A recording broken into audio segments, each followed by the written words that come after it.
नमस्ते अमीगोस। आज हम बात करेंगे इंडिगो और इंडिया के एविएशन लैंडस्केप के बारे में। इंडिगो को आप सब जानते ही होंगे। ये इंडिया की सबसे बड़ी डोमेस्टिक एयरलाइन है जिसका मार्केट शेयर लगभग 60 to 65 तक पहुंच चुका है। मतलब सिंपल वर्ड्स में देश के आधे से ज्यादा फ्लायर्स इंडिगो पर ही ट्रैवल करते हैं। इंडियन सिविल एविएशन में इसका रोल बहुत बड़ा है। Maximum routes, massive flight frequency और हर मेजर सिटीज को कनेक्ट करने वाली सर्विस। क्राइसिस से पहले इंडिगो की इमेज काफी सॉलिड थी। लोग इसे पंचुअल और इफेक्टिव एयरलाइन के रूप में देखते थे। टाइम पर फ्लाइट डिपार्चर, स्मूथ ऑपरेशन और कस्टमर रिलायबिलिटी, ये सब इंडिगो की आइडेंटिटी का हिस्सा था। अब सबसे बड़ा क्वेश्चन, आखिर बदला क्या? डीजीसीए ने एक नया flight duty time limitation rule introduce किया जिससे क्रू रेस्ट रिक्वायरमेंट और ज्यादा स्ट्रिक्ट हो गई। सिंपल वर्ड्स में पायलट को ज्यादा रेस्ट देना होगा और नाइट फ्लाइट्स और नाइट लैंडिंग पर लिमिटेशन लगानी होगी। की चेंजेस कुछ ऐसे थे कि पायलट्स के रेस्ट आवर्स बढ़ जाएंगे, नाइट लैंडिंग पर वीक रिड्यूस कर दिया जाएगा, कॉन्सेक्यूटिव नाइट ड्यूटीज पर कैप लगाया जाएगा। ये रूल ऑफिशियल फेज 2 फॉर्मेट में फुली एप्लीकेबल हो गए 1 नवंबर 2025 से। इसके बाद से एयरलाइन को अपने शेड्यूल्स को क्विकली रीडिजाइन करना पड़ेगा और यही कहानी का टर्निंग पॉइंट था। तो फिर प्रॉब्लम शुरू कहाँ से हुई? डीजीसीए ने नए एफडीटीएल नॉर्म्स के बाद इंडिगो को अपना पायलट रोस्टर और स्टाफ को क्विकली एडजस्ट करने को कहा, पर यहाँ सब गड़बड़ हुआ। इंडिगो के बिजनेस मॉडल हमेशा से लीन स्टाफिंग पर बेस्ड था। मतलब जितना जरूरी हो उतना ही स्टाफ। इसका मतलब ये था कि एक्स्ट्रा पायलट्स या स्टैंड बाय क्रू की बफर कैपेसिटी कम थी। जब नया रूल आया, इंडिगो के पास इतने पायलट्स अवेलेबल नहीं थे कि रिवर्स रेस्ट आवर्स और नाइट ड्यूटी रिस्ट्रिक्शंस फॉलो करते हुए फ्लाइट्स ऑपरेट कर सके, और रिजल्ट मैसिव कैंसिलेशन। सिर्फ कुछ घंटों में 1000 से ज्यादा फ्लाइट कैंसिल हुई और पीक क्राइसिस के दौरान रिपोर्ट्स के मुताबिक 3800 से ज्यादा कैंसिलेशन तक नंबर पहुंच गए। ये क्राइसिस ने इंडिया एविएशन को हिला दिया। पैसेंजर स्टैंड बाय, एयरपोर्ट्स पर केओस और एयरलाइन की रिलायबिलिटी पर क्वेश्चन मार्क लग गया।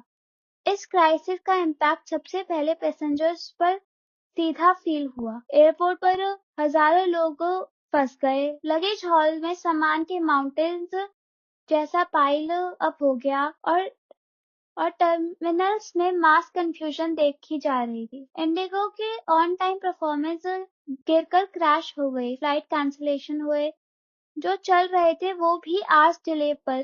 क्राइसिस के बाद जब पार्शियल ऑपरेशन रिज्यूम हुआ तब भी सिचुएशन स्मूथ नहीं थी। Delay continued. गवर्नमेंट ने इंटरवीन के बाद इंडिगो ने अनाउंस किया कि दिसंबर 5 से 15 के बीच कैंसिल हुई फ्लाइट्स के लिए फुल रिफंड दिया जाएगा और रीशेड्यूल ऑप्शन भी दिया जाएगा। But the story didn't and here.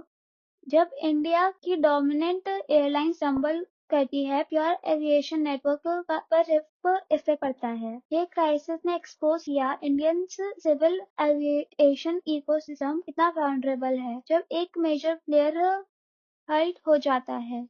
Crisis बढ़ते गई और फिर गवर्नमेंट ने और डीजीसीए एक्शन मोड पर आ गए। मिनिस्ट्री ऑफ सिविल एविएशन ने इंडिगो को शो कॉज नोटिस इशू किया एलिगेशन के साथ कि एयरलाइन ड्यूटी पीरियड और रेस्ट नॉर्म्स को करेक्टली फॉलो नहीं किया। ये नोटिस एयरक्राफ्ट रूल 1937 के रूल 42A के बेसिस पर दिया गया। सिचुएशन को स्टेबलाइज करने के लिए डीजीसीए ने कुछ टेम्पररी रिलैक्सेशन अनाउंस किए, जैसे नाइट ड्यूटी रिस्ट्रिक्शंस को एडजस्ट किया गया। नाइट विंडो को पहले 6 AM मिडनाइट से 6 AM थी, उसको शॉर्टन किया, मिडनाइट 5 AM किया गया ताकि शेड्यूल फ्लेक्सिबिलिटी हो जाए। गवर्नमेंट ने इंडिगो को क्लियरली बोला कि अपने क्रू शॉर्टेज और शेड्यूलिंग फेलियर को फिक्स करने के लिए डिटेल रोड मैप सबमिट करो कि फ्यूचर में ऐसा मेल्टडाउन दोबारा ना हो। यह स्टेप अकाउंटेबिलिटी और रिकवरी दोनों के लिए लाया गया।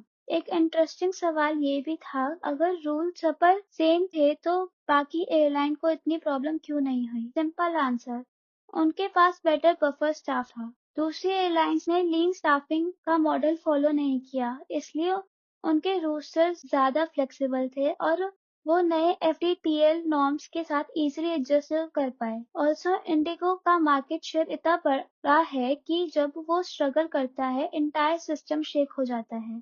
छोटी एयरलाइंस के पास फ्लाइट वॉल्यूम कम था, इसलिए टाइटर रूल के अंडर उनकी शेड्यूल्स को मैनेज करना कॉम्पिटिटिवली इजी था। मतलब डिसरप्शन सबके लिए पॉसिबल था पर इम्पैक्ट डिस्पोजिशन था।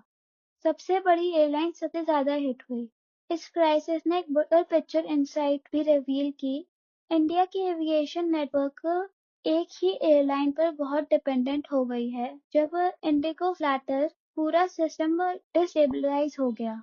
ये ओवर कॉन्सेंट्रेटेड एक क्लासिक रिस्क है। पॉलिसी एक्सपर्ट्स बोल रहे हैं अब टाइम आ गया है कि डेविएशन स्ट्रेंथन किया जाए, मीडियम और स्मॉलर कैरियर्स को ग्रो किया जाए ताकि कंपटीशन इंक्रीज हो और मोनोपोली लाइक रिस्क रिड्यूस हो। और एक मेजर लेसन ये था जब रेगुलेटरी नॉर्म्स पढ़ते हैं एयरलाइन और को स्टाफिंग और रूस्टर प्लानिंग एडवांस में करनी चाहिए। डीजीसीए का क्रू फैटीग रूल सेफ्टी के लिए एसेंशियल है, पर एयरलाइन के ऑपरेशनल रेडीनेस ही इक्वली नॉन नेगोशिएबल है। यानी कंपनी सिर्फ पेपर पर नहीं एग्जीक्यूशन लेवल पर भी स्ट्रांग होना चाहिए। तो अब सीन क्या था? अर्ली दिसंबर 2025 तक डीजीसीए ने इंडिगो को कुछ टेम्पररी एक्सेप्शंस दे दिए ताकि ऑपरेशन स्टेबलाइज हो सके। ये रिलैक्सेशन अर्ली 2026 तक कंटिन्यू रहेगी। इंडिगो का टारगेट है कि 10 फरवरी 2026 तक फुल ऑपरेशन को रिस्टोर किया जा सके। मतलब शेड्यूल नॉर्मल हो जाए, पायलट रूस्टर फिक्स हो जाए और कैंसिलेशन मिनिमाइज हो जाए। साथ ही गवर्नमेंट की इंक्वायरी भी अभी भी चल रही है। इस बेसिस पर इंडस्ट्री पर और स्ट्रिक्ट ओवरसाइट या रेगुलेटरी एडजस्टमेंट भी आ सकती है ताकि फ्यूचर में ऐसा मेल्टडाउन रिपीट ना हो। ये स्टोरी खत्म नहीं हुई। एविएशन पॉलिसी और प्लानिंग पर अभी भी क्लोज वॉच कंटिन्यू रहेगी। तो अमीगोस, इस पूरे क्राइसिस से कुछ क्लियर लेसन समझे जाएंगे। Regulatory rules specially pilot safety norm जरूरी हैं, बट एयरलाइन को उन्हें प्रॉपरली प्लान के साथ इम्प्लीमेंट करना होगा। अंडर स्टाफिंग और poor rostering even well intentioned rule को भी फुल ब्लोन क्राइसिस में बदल सकते हैं। जब पूरा एविएशन सिस्टम एक एयरलाइन पर ओवर डिपेंडेंट हो गया तो डिसरप्शन का इम्पैक्ट मल्टीप्लाई हो जाता है। इसलिए कंपटीशन और बैकअप स्ट्रॉन्ग करना पॉलिसी प्रायोरिटी होनी चाहिए। पैसेंजर्स के लिए मैसेज सिंपल है, सेफ्टी रूल इम्पोर्टेंट है बट एयरलाइन और रेगुलेशन को बेटर कंटेंजेंसी प्लानिंग करनी होगी ताकि क्राइसिस के टाइम पर मिनिमल डिसरप्शन हो। ये इंसिडेंट एक वेकअप कॉल था एविएशन को सेफ, स्टेबल और शॉक रेजिस्टेंट बनाने के लिए। सिस्टम स्टाफिंग और ओवरसाइट सब कुछ स्ट्रॉन्ग होना होगा। तो अमीगोस, अगर वीडियो पसंद आई हो तो लाइक, सब्सक्राइब और शेयर जरूर करें। Thank you.